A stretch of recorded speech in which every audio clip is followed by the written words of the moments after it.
দাদা, লক্ষ্মী ভিলাটা কোন দিকে বলতে পারেন? ওদিকে দেখুন, পাহাড়ের ঢিলাটা আছে, ঠিক ওর ওপরে যে সাদা বাড়িটা ওইটা। আচ্ছা, ধন্যবাদ। হারানন্দ ঠিকই লিখেছে, খুঁজতে অসুবিধা হবে না। কেউ আছেন বাড়িতে?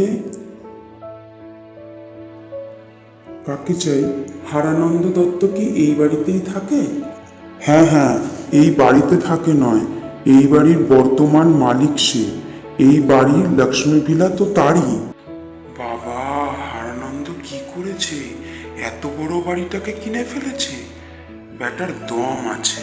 তা আপনি? আমি তার বন্ধু, আসছি কলকাতা থেকে। ঠিক আছে, আসুন। ঘরের চাবি আমার কাছেই দিয়ে গেছে ওরা। কোথায় গেছে সে? কখন? আজ সকালেই বেরিয়েছে ওরা, কাল দুপুরে ফিরবে। থাকুন, কোনো অসুবিধা হবে না। শুধু শুধু কি? খাওয়া দাওয়ার কথা বলছি। না না, আমার সঙ্গে খাবার আছে, সেই জন্য ভাববেন না। আপনি এখানেই থাকবেন, কোনো অসুবিধে নেই। এদিকে একটা অ্যাটাচ বাথরুম আছে, রাতে উঠতে হলে। না না, ঠিক আছে। আপনি তো অনেক করলেন। যদি আপনি থাকতে না দিতেন, এই অচেনা মানুষকে কেউ আবার এইভাবে, তাও আবার অন্যের অতিথিকে। অচেনা বলছেন কেন? এই তো আপনি চেনা হয়ে গেলেন, কলকাতা থেকে আসছেন। হারাধন বাবুর বন্ধু, তার অতিথি মানে এই মুহূর্তে তো আমারও অতিথি। আপনার পরিচয় জানা হলো না। আমি হলাম লক্ষ্মী ভিলার ভাড়াটিয়া, থাকি ওই দিকের ঘরে। বর্তমানে একা একা রুটি পাকাই, একাই খাই, ঘুমাই সেফটি চেম্বারে, মজা সে। আপনি বেশ মজার মানুষ মশাই, দিল খোলা মানুষ। আপনার সঙ্গে কথা বলে বেশ ভালো লাগলো। আপনি একা কেন? স্ত্রী নেই? আছে, খুব ভালোই আছে, শুধু আমি নেই, আমিই মৃত। আচ্ছা, ওইসব কথা নয়, বাদ দিন। আপনার নামটা জানা হলো না মশাই। আমার নামটা আগেই বলে দিই, আমার নাম শঙ্কর রায় চৌধুরী।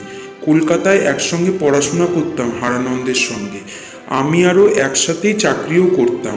1 বছর আগে আমাকে হারানন্দ একটা চিঠি লিখেছিল, তাতেই লক্ষ্মী ভিলার উল্লেখ করেছিল যে এখানে আয়, একসাথে থাকবো, মজা করব। তা ভাবলাম ঠিকানা যখন আছেই, তা একবার ঘুরেই যাওয়া যাক, যদি ওকে পাওয়া যায়। হারানন্দবাবু 1 বছর আগে এখানে ভাড়াটিয়া হিসেবে এসেছিল। এই লক্ষ্মী ভিলা আমার ছিল, আমার স্ত্রীর নাম লক্ষ্মী। এই পুরো বাড়িটারই মালকিন হচ্ছে ও। মানুষ চিনতে ভুল করেছিলাম। একা থাকতো বলে আমাদের সাথে খাওয়া দাওয়া, উঠা বসা সবই হতো। এই করতে করতে কখন যে উনি আমার স্ত্রীর সাথে ঘনিষ্ঠ হয়ে গেল, বুঝতেও পারলাম না। আজ এই লক্ষ্মী ভিলা তারই, আর আমি হাড় ভাঙা খাটুনির পরিশ্রম করা এই বাড়ি, সে আজ লক্ষ্মী ভিলার ভাড়াটিয়া। বাস করি ওই দুর্গন্ধময় ঘরে। যাক, আর কিছু বলার নেই, আমি এখন আসি। কিসের যেন একটা আওয়াজ হচ্ছিল, কেউ যেন কিছু লিখছে। কি জানি, আমি হয়তো কিছু ভুল ভাবছি। না, যাই, বাথরুম করে বরঞ্চ একটু জল খেয়ে আবার ঘুমাই। আরে, এটা কি? এটা তো এখানে আগে ছিল না। দেখি তো এটা কি লেখা। শঙ্কর রায় চৌধুরী, এ তো আমার জন্য লেখা চিঠি। কে লিখবে এই চিঠি এখানে? পুরোটা পড়লে হয়তো বুঝতে পারবো। কি লিখেছে? আমি বাংলাতে চিঠি লিখছি। আমি বাংলা খুব ভালো জানি। আপনার বন্ধুকে হয়তো চিনে উঠতে না পারলেও আপনাকে বোধহয় একটু কিছু চিনেছি। তাই সত্যটা সম্পূর্ণ আপনার ওপর দায়িত্ব দিয়ে ছেড়ে দিলাম, যে আপনি এইটা জানার পরে আপনি কি আমার কোনো উপকার করতে পারবেন কি না। আপনার হয়তো মনে আছে, আমি কৌতুক করে বলেছিলাম আমি ভাড়াটিয়া, থাকি সেফটি চেম্বারে। আপনার বন্ধু হারানন্দবাবু 2 মাস আগে শোট দিয়ে আমার ঘরের মধ্যে ঢুকে আক্রমণ করে আমাকে মেরে ফেলে। লক্ষ্মীকে বিপদের ভয় দেখিয়ে তার সহযোগী হতে বলে।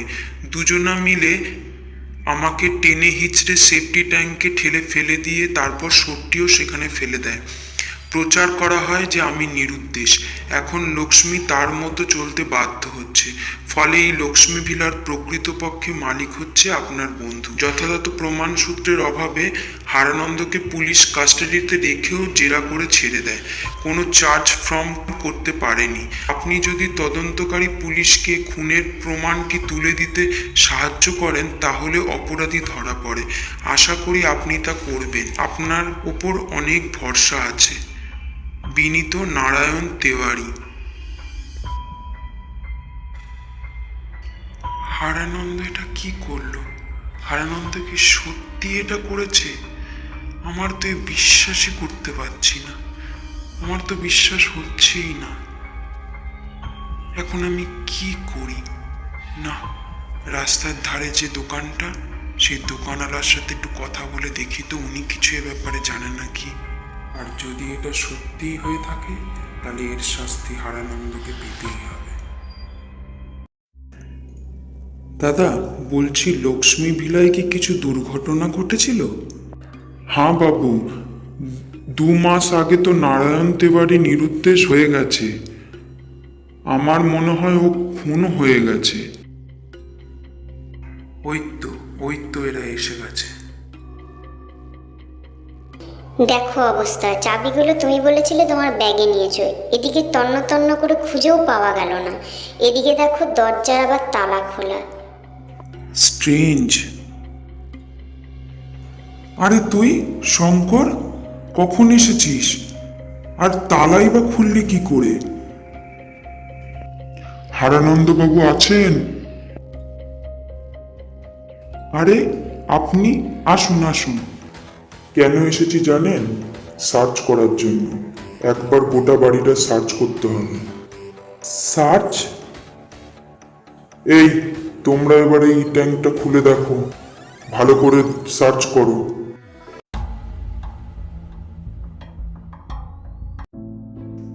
থ্যাংক ইউ শঙ্করবাবু, গত রাতের সেই অলৌকিক চিঠিটার জন্য ধন্যবাদ।